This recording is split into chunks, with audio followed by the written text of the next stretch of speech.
Fala, chega junto, cai dentro, fecha comigo e bate de frente. Dívida do Flamengo dispara no primeiro semestre, mas calma, não há motivo para pânico. E eu vou explicar a você detalhadamente por quê. Clubes abandonam o Flamengo e passam pro lado da Globo contra a NP 984. Bruno Henrique participa de jogo treino, faz gol e garante presença no grupo que viaja para o Equador pela Libertadores. Ficou curioso, né? Então te prepara porque a partir de agora é tudo nosso.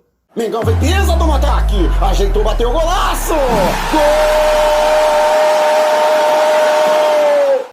Este que é mais um quadro da playlist Tudo Sobre Flamengo. Já chega largando aquele like, se você quiser permanecer sempre muito bem informado sobre tudo que acontece no Flamengo. Tá vendo essa marca d'água aqui, esse botãozinho vermelho no canto do seu computador? Ou então, essas letrinhas vermelhas abaixo do seu vídeo, aqui no seu smartphone? Então, este é o botão inscreva-se. Clique no botão inscreva-se no canal e assinar o sininho de notificação e permaneça sempre por dentro de tudo que rola no Mengão. E se você quiser me seguir nas redes sociais, o link tá na descrição do vídeo e aqui no alto da sua tela, mas vamos lá com a informação, até porque tem muita informação, então peço que você acompanhe este vídeo até o final. E o portal Globoesporte.com trouxe uma comparação dos balanços contábeis dos clubes que, é claro, liberaram esses balanços, os clubes que são os mais transparentes do futebol brasileiro, e avaliou o impacto da paralisação do futebol por conta da pandemia do novo coronavírus nas finanças desses respectivos clubes. E o Flamengo ficou em terceiro lugar entre os 10 clubes mais atingidos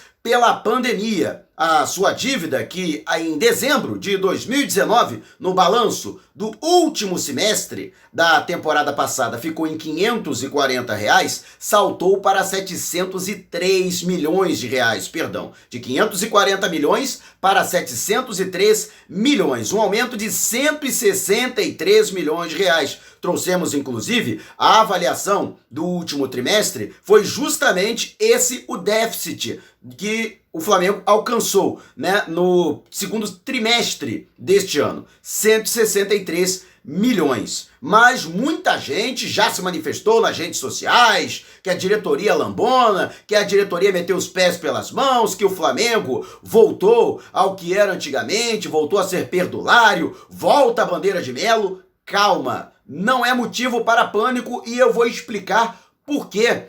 Este impacto já era esperado. Primeiro, porque o Flamengo é um dos clubes que mais investiu no primeiro semestre, antes da paralisação do futebol, na contratação de jogador. Foi o clube que mais gastou para qualificar ainda mais o seu elenco. Se não, vejamos, trouxe em definitivo Michael, comprou os direitos econômicos do Gabigol, que estava emprestado no ano passado ao rubro-negro, trouxe também em definitivo Léo Pereira, todos esses jogadores, lógico que ensejam um investimento, fora o que o Flamengo também gastou para formalizar empréstimos. Por exemplo, o Flamengo pagou 1 milhão de euros à Fiorentina para a liberação do atacante Pedro Guilherme. Então, todas essas circunstâncias, lógico que vão impactar diretamente, até porque o Flamengo fez aquela chamada questão do carnê das Casas Bahia. Eu gosto muito de utilizar essa analogia, mas para critério contábil, né, não entram as parcelas nessa questão.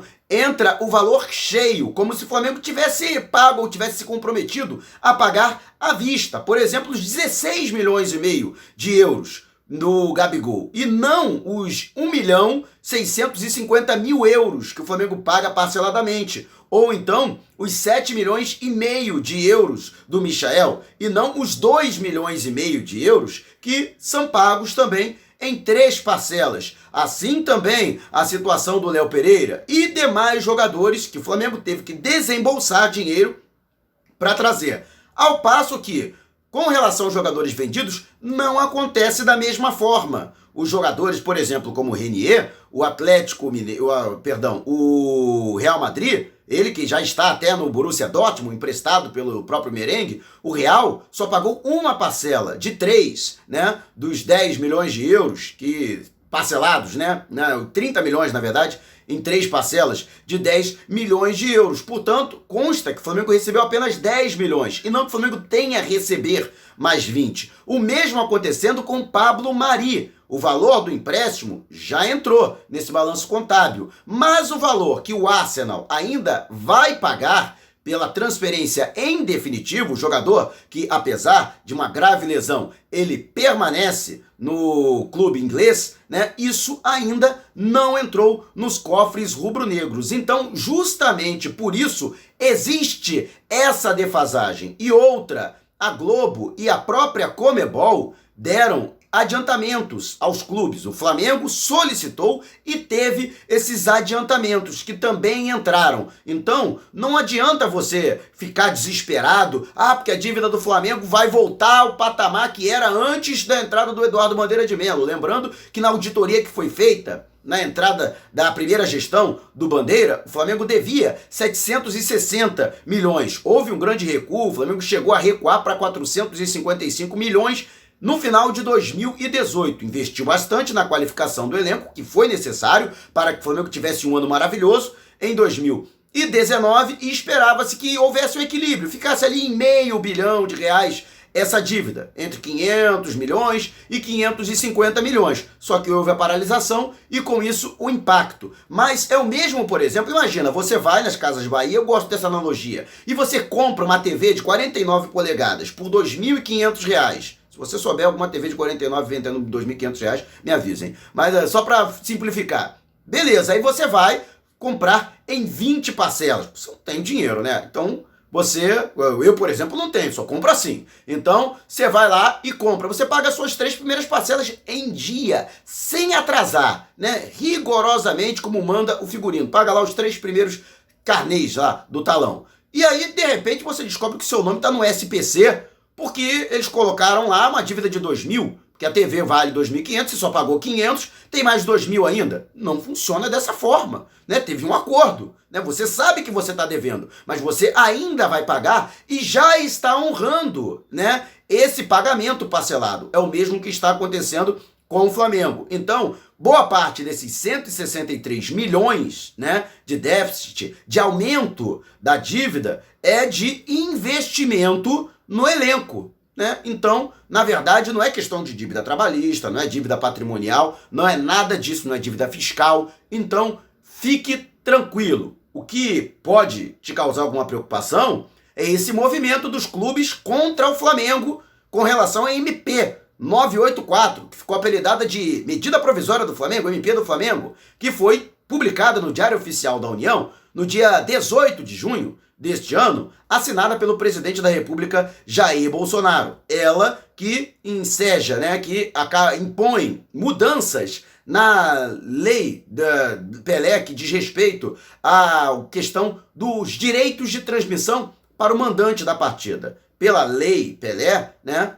o mandante precisa necessariamente da autorização do visitante para transmitir os jogos. Pela medida provisória, isso cai. Já, inclusive, expliquei em vídeos anteriores. Então, com relação a isso, né, vários clubes fecharam com o Flamengo. Outros clubes ficaram ao lado da Globo. Mas houve uma reunião, isso é informação dos meus amigos do All Sport, e 5 clubes da Série A bandearam para o outro lado. Eles tinham assinado um compromisso, vários, dezenas, centenas de clubes assinaram um compromisso que foi até publicado no site oficial do Flamengo, de apoio à medida provisória 984, que está correndo aí, falta coisa de um mês para a medida provisória caducar. E Rodrigo Maia, presidente do Congresso Nacional, está trabalhando ativamente para que a MP caduque. Abra o seu olho, você, meu amigo, minha amiga, torcedor, torcedora do Flamengo e eleitor, você que vai para as urnas nessa eleição municipal, fica de olho quem quer prejudicar o Flamengo e quem está atuando ao lado do Flamengo. Então, o que mais me estarreceu é que um desses clubes é o Vasco, que desde o início esteve ao lado do Flamengo e de repente roeu a corda, arregou e foi pro lado da Globo. Enfraquece, logicamente, o movimento em prol da MP. 984, mas o Flamengo, que está encabeçando este movimento, ainda possui clubes fortes ao seu lado e também já vem fazendo todo um lobby nos bastidores para que a medida provisória vá à apreciação no plenário, seja votada e seja aprovada, transformando-se em lei. E a gente torce para que isto aconteça. E como última informação, no último treinamento, no Rio de Janeiro, antes da viagem para o Equador, onde o Flamengo realiza as 2 próximas partidas na retomada da Copa Libertadores da América, na altitude de Quito, diante do Independiente del Valle, e depois ao nível no mar, no litoral pacífico, diante do Barcelona, em Guayaquil, Bruno Henrique, já plenamente recuperado de um edema ósseo no joelho direito, o jogador participou do jogo treino do time principal com a equipe sub-20. Vitória da equipe principal por 6-0 e um dos gols foi do Bruno Henrique, que mostrou estar plenamente recuperado. Lógico, vai carecer de ritmo de jogo, porque ficou um tempo afastado. Também existe a questão da forma física, mas o atleta está recuperado, garantido, confirmado no grupo e viaja para a capital equatoriana. Para mim, é um excelente, um fortíssimo indício de que o Flamengo ficará bem reforçado. Resta saber que Bruno Henrique que vai voltar ao time a ficar à disposição de Domenech Torrent. Aquele Bruno Henrique que a gente conhece, ou o Bruno Henrique dessa murrinha aí dos últimos jogos, principalmente após a ida do Mister para o futebol português, o retorno dele ao Benfica. Mas, só como detalhe, nas 2 últimas partidas que o Flamengo realizou na altitude de Quito, né, diante da LDU, e ainda pela fase de grupos da Libertadores do ano passado e este ano, diante do Independiente del Valle pela Recopa Sul-Americana, Bruno Henrique foi extremamente útil ao Flamengo, se não marcando gols, participando diretamente de jogadas ofensivas. Ao que parece, pelo menos fisiologicamente, ele é um jogador privilegiado, não sente tanto os efeitos da altitude. Vamos aguardar para que o atleta retorne ao Flamengo e retorne jogando bem, porque ele jogando bem é um dos melhores, se não o melhor de sua posição, atuando no continente, um dos melhores do mundo. E você, o que você acha? Bruno Henrique merece já retornar como titular ou você colocaria ele no banco de reservas? Sobre o movimento de alguns clubes, incluindo Vasco da Gama, que se bandearam para o lado da Globo. Isso te preocupa? E sobre a dívida, ficou assustado? E agora, tá mais tranquilo depois da minha explicação do balanço contábil que revelou esse aumento em 163 milhões na dívida ativa do Flamengo? Deixe abaixo o seu comentário. Se você quiser me seguir nas redes sociais, o link tá na descrição do vídeo e aqui no alto da sua tela. E se você quiser ajudar no fortalecimento do canal, agora temos o Clube de Membros. Com uma pequena contribuição mensal, você ajuda ainda mais no fortalecimento do canal, além de aumentar ainda mais a qualidade do nosso conteúdo. Mas se você não tiver condição para contribuir, não tem problema. Tá vendo essa marca d'água aqui? Esse botãozinho vermelho aqui no canto do seu computador, ou então essas letrinhas vermelhas aqui abaixo do seu vídeo no seu smartphone. Então, este é o botão inscreva-se. Se você clicar no botão se inscrever no canal e acionar o sininho de notificação, já estará ajudando enormemente no crescimento do canal, além de permanecer muito bem informado sobre tudo que rola no Mengão. Não saia sem antes deixar o seu like e não vá embora. Tá vendo uma dessas janelas que abriram aqui na sua tela? Então clique em uma delas e continue acompanhando o nosso canal através de uma de nossas playlists, combinado? Despertando paixões, movendo multidões. Este é o Mengão.